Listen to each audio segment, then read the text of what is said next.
মামার বাড়িতে যাওয়ার পথে মাঝ রাস্তায় রাত হয়ে যায়। তখন আমি একটা রিজার্ভ অটো গাড়ি ভাড়া নিলাম, যাতে আমি দ্রুত চলে যেতে পারি। কিন্তু অটোওয়ালা রাতের অন্ধকারে গভীর জঙ্গলে নিয়ে গিয়ে কেমন জানি হয়ে গেল। তখন আমি বললাম, আপনি আমাকে এখানে কোথায় নিয়ে আসছেন, আর আপনি আমার সাথে এমন করছেন কেন? তখন সে আমাকে বলল, এই শোনো, তোমাকে এখানে কেন নিয়ে আসছি তুমি জানো না? আমি বললাম, না।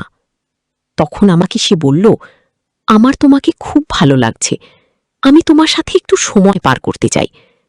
আমি বললাম, ভাইয়া, আপনি এসব কি বলছেন? আমি এই রাতের বেলা রাস্তাঘাট চিনি না বলে আপনি একটা নির্জন জায়গায় আমাকে নিয়ে এসে এসব কিছু চান? আপনার লজ্জা করল না? আপনার ঘরে কি কোনো মা বোন নেই? তখন সে আমাকে বলল, এই শুনুন, এইসব নেকা বাক্য আমাকে শোনাবেন না।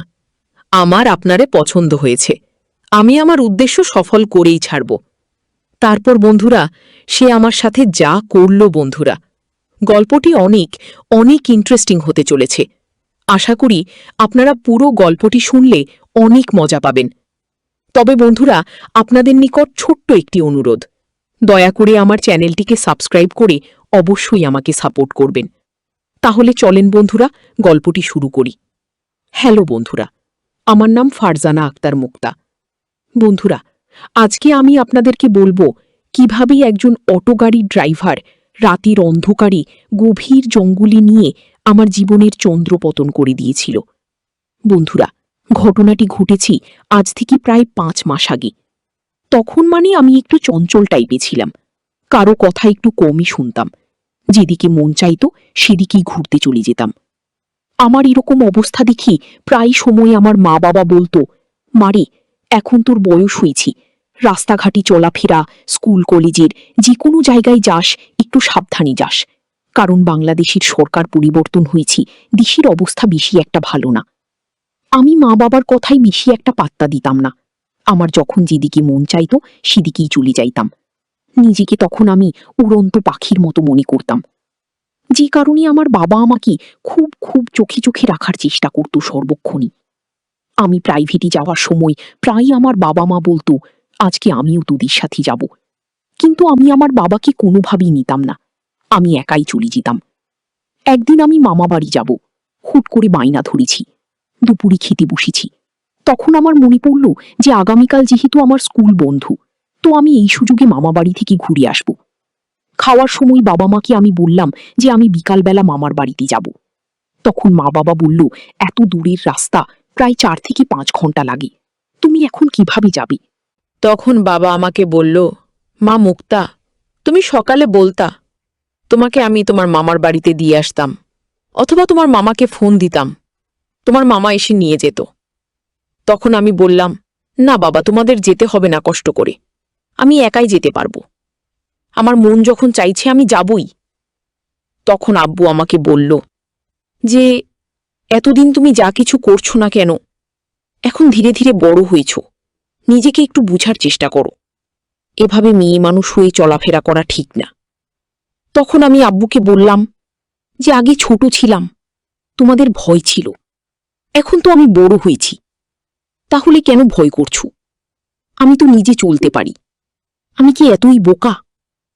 তখন আব্বু বলল যে, মেয়েরা বোকা হতে সময় লাগে না, তুমি হয়তো মা বুঝতে পারছো না, যখন হবে তখন বুঝবা। তখন আমি আব্বুর কথা মানছিলাম না, আমি বললাম, তুমি যতই যাই বলো, আমি ঠিকই চলে যাব। আর আব্বু আম্মুকে বলে গেল যে সে যেন আজকে না যাই, আগে কালকে আমি বেড়াতে নিয়ে যাব আমার মেয়েকে এবং চলে আসব। আমি আব্বুর কথাই চুপচাপ করে কথাগুলো শুনে রাখলাম, কিছু বললাম না। তখন খাওয়া দাওয়া শেষ, তারপর আমি বায়না ধরলাম যে, আম্মু আমি চলে যাব, বিকালে যাব বলে সবকিছু রেডি করে বসে আছি, আমাকে যেতে দাও। তখন আম্মু না বলছে আমাকে যাইতে দাও, ভাড়ার টাকা দিবি না। আব্বু আম্মু টাকা না দিলে পাবো কোথায় থেকে, তখন ইনকাম করি না। তখন আম্মু আমার মুখের দিকে তাকিয়ে বলছে, ঠিক আছে টাকা দিচ্ছি, তুমি যাও, তবে সাবধানে যেও, আর যেতে যেতে তো রাতও হতে পারে। তখন আমি বললাম, চিন্তা করো না, গাড়ি ঘোড়ার রাস্তায় রাত হলেও কোনো সমস্যা নাই। আম্মুর কাছে বলে বাসা থেকে বের হয়ে গেলাম। আব্বু যেহেতু বাসায় নাই, এই ফাঁকে আমি বাসা থেকে বের হয়ে গিয়েছি। তারপর আমি রওনা হয়ে চলে গেলাম, মানে বাসের রাস্তা শেষ হয়েছে যেখানে। বাস গাড়িতে এতে অনেক লোকজন থাকে, সবার সাথে গিয়েছি, তখন কোনো সমস্যা হয় নাই। যখন মামার বাড়িতে যাব, বাস থেকে যেখান থেকে নামলাম সেখান থেকে মামাদের বাড়ি একটু দূরে। মামাদের গ্রামের রাস্তাটা একটু নির্জন, এছাড়াও তখন একটু রাত হয়ে গিয়েছে, আর এই গ্রামের রাস্তা দিয়ে রাতে বেশি একটা মানুষ চলাফেরা করে না। পরে আমি ভাবলাম এভাবে তো হেঁটে যাওয়া সম্ভব না, একটা অটো গাড়ি নিয়ে যাই। তখন আমি একটা অটো গাড়ির ড্রাইভারকে ডাক দিয়ে বললাম, জি ভাইয়া, আমাকে একটু নয়াপাড়া গ্রামে দিয়ে আসবেন। তখন তখন অটো গাড়ির ড্রাইভার বলল, দিয়ে আসবো। আমি বললাম, ভাড়া কত? উনি বলছেন যে ম্যাডাম, আপনি ভাড়া যাই দেন, কোনো সমস্যা নেই, তবে আপনি যাইতে পারেন। তখন অটো গাড়ির ড্রাইভার আমাকে বলল, আপনার সাথে কোনো লোক আছে? তখন আমি বললাম, না ভাই, আমার সাথে কোনো লোক নেই, আমি তো একা, আপনি আমাকে একটু প্লিজ হেল্পও করেন। তখন অটো গাড়ির ড্রাইভার খুব খুশি হল, মানে কোনো ভাড়ার কথা বলতেছে না, বলতেছে আপনি ভাড়া যাই দেন, কোনো সমস্যা নাই, তবে আপনাকে আমি নিয়ে যাব। আর আমিও মানে আনন্দিত যে কি ব্যাপার, লোকটা কোনো ভাড়া টাড়া চাইছে না, তাহলে তো লোকটা ভালো, আমাকে নয়াপাড়া গ্রামে দিয়ে আসবে। আর মামাকে আমি ফোনে বলছি যে মামা, আমি কিন্তু চলে আসছি বাড়ির কাছাকাছি। তখন মামা বলল, আচ্ছা ঠিক আছে, তাড়াতাড়ি চলে আসো। তারপরেও মামা বারবার আমাকে বলছে, মা মুক্তা, তুমি কি একা আসতে পারবা? আমি বললাম, মামা আমি আসতে পারবো, এখানে একটা অটো গাড়ি পেয়েছি, আর টেনশন করো না। তখন আমি গাড়িতে বসি, আর বসার পর ড্রাইভার মানে আশেপাশে তাকিয়ে দেখল যে কোনো লোকজন নাই। আমি গাড়িতে উঠতেই সে আমাকে নিয়ে একলা গাড়ি ছেড়ে দিল। আমি জানতাম না যে ওখানে নাকি একটা গাড়ি সম্পূর্ণ করতে পারলে গাড়ি ছাড়ে না, এরকম নিয়ম ছিল। তো আমি সেক্ষেত্রে উল্টা দেখলাম, ড্রাইভার আমাকে একা পাওয়ার সাথেই গাড়ি ছেড়ে দিয়ে আর কারো জন্য অপেক্ষা করছে না। আমি বললাম, ভাই আর কোনো লোকজন নেবেন না? তখন সে বলছে যে না, আর কোনো লোকজনের দরকার নাই, তোমাকে দিয়ে আসবো, পারলে ম্যাডাম আমাকে কয়েক টাকা ভাড়া বাড়িয়ে দিন। আমি বললাম, আচ্ছা ঠিক আছে। আমি আরো খুশি যে আমি তো খুব তাড়াতাড়ি পৌঁছাতে পারবো, কারোর জন্য অপেক্ষা করতে হবে না। তখন সে যাইতে যাইতে আশেপাশে মানে খুবই নির্জন এলাকা আর জঙ্গল, কোনো লোকজন নেই, মানে একটা ভয়ঙ্কর পরিস্থিতি। তো আমার সাহস ছিল যে ড্রাইভার তো আমার সাথে আছেই, আর সাথে মোবাইলের লাইট আছে বা গাড়ির লাইট আছে, তাহলে ভয়ের কি আছে? এই রাস্তা তো আমার চেনা, এক কথায় মামার বাড়ি এলাকার, মামাদের ভয়ে কেউ কিছু করতে পারবে না, মামার বাড়ির আবদারতে বুঝিনি। তখন আমি যাচ্ছি, যাইতে যাইতে সামনে 4 রাস্তার মোড় পড়ল। তখন আমি সোজা বাম দিক দিয়ে যাব, ড্রাইভার আমাকে বাম দিকে না নিয়ে উল্টো ডান দিকে নিয়ে যাচ্ছে। তখন আমি বলতে লাগলাম, ভাইয়া আমি আইডিয়া করছি, তবে রাত্রির লোকেশন তো আমি বুঝতে পারতেছি না, তবে আমার মনে হয় মামাদের বাড়ির রাস্তার বাম দিকে, তবে আপনি আমাকে কেন রাস্তার ডান দিকে নিয়ে যাচ্ছেন? তখন সে বলছে, না, ডান দিকে গেলে খুব তাড়াতাড়ি পৌঁছাতে পারবো।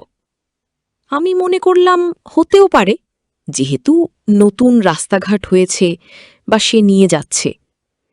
নিতে নিতে একটা নির্জন বা জঙ্গলে নিয়ে যাচ্ছে, নিয়ে ওখানে গাড়িটা দাঁড় করিয়ে ফেলছে।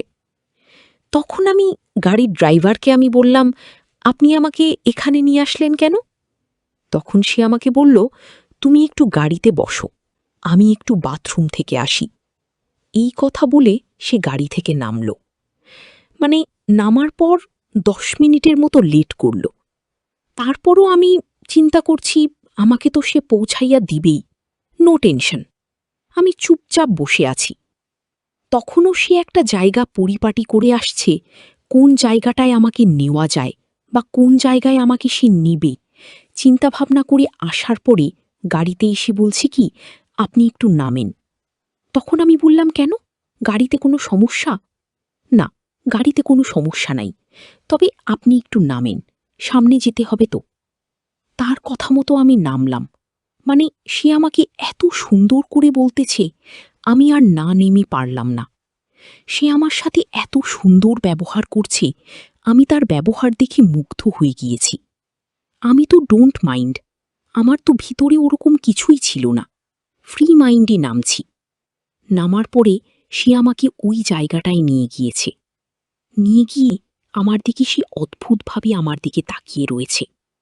আমি তার চোখের তাকানো দেখে মনে মনে অনেক ভয় পাচ্ছি, কিন্তু আমি তাকে বুঝতে দিচ্ছি না। আমি তখন রেগেমেগে গিয়ে বলছি কি, ভাইয়া আপনি আমাকে এখানে কেন নিয়ে আসলেন, আবার আপনি আমার সাথে এমন করছেন? তখন সে আমাকে বলল, এই শোনো, আমি তোমাকে এখানে কেন নিয়ে আসছি তুমি জানো? আমি তখন বললাম না।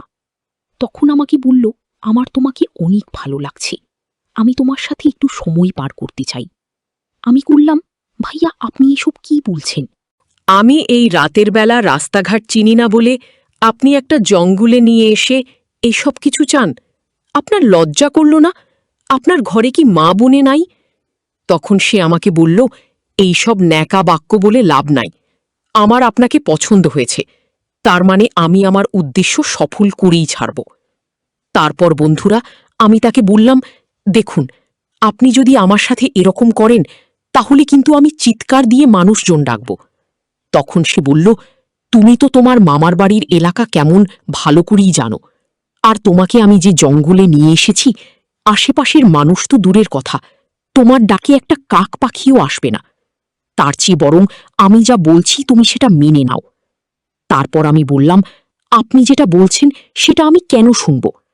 আমি বললাম, দেখুন, আমি কিন্তু এমন ধরনের মেয়ে না, আমি আপনাকে ভালোই ভালোই বলছি, আমাকে ছেড়ে দেন, নইলে কিন্তু এর ফল ভালো হবে না। তখন সে আমাকে একটা জুড়ি চড় মেরে বলল, তুই যদি বেশি বাড়াবাড়ি করিস তাহলে তোর অবস্থা খুব খারাপ হবে। অবশেষে আমি ভয় পেয়ে বললাম, আচ্ছা ভাইয়া, আপনি যা চাইছেন আমি তাই দিব, কিন্তু আমি এই রাতের বেলায় আমি খুই যাব, আপনি দয়া করে আমাকে মামাদের বাড়িতে পৌঁছে দিবেন। তখন সে বলল, তুমি যদি আমার উদ্দেশ্য পূরণ করো তাহলে আমি কথা দিলাম তোমাকে তোমার মামাদের বাড়িতে পৌঁছে দিব। তারপর বন্ধুরা, সে তার সবকিছুই আমার কাছ থেকে বুঝে নিল। কি বলবো বন্ধুরা, নিজেকে খুব অসহায় লাগছিল। জীবনের প্রথমবার এই রকম ধরনের সমস্যার সম্মুখীন হলাম, কিন্তু আমার কিছুই করার ছিল না, আমাকে বাধ্য হয়ে সবকিছুই করতে হয়েছে। বন্ধুরা, সে তার কাজ করার পর আবার আমার সাথে খুব সুন্দর ভালো আচরণ করতে লাগল। আমি ভাবলাম, যা, অবশেষে মামার বাড়িতে যেতে পারব। কিন্তু সে আমাকে মামার বাড়িতে যাওয়ার কথা বলে সে মামার বাড়িতে না গিয়ে মামার বাড়ি থেকে অনেক দূরে নিয়ে একটা হাই স্কুলের মাঠের কাছে আমাকে নিয়ে গেল।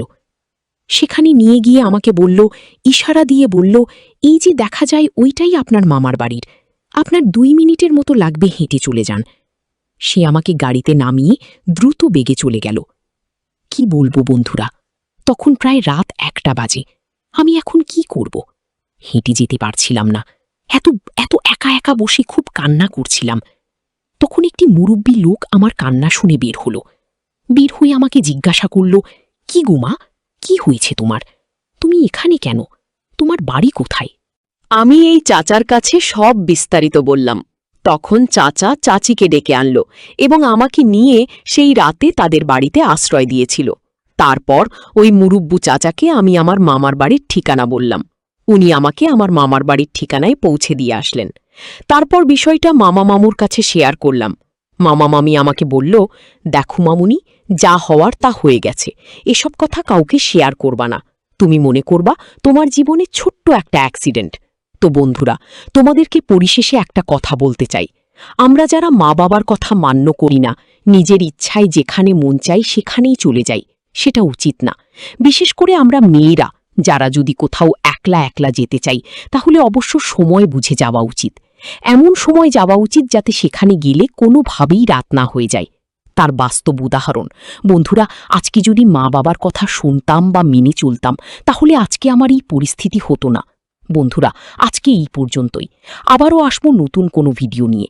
ভিডিওটি যদি আপনাদের ভালো লাগে তাহলে একটা লাইক দিন।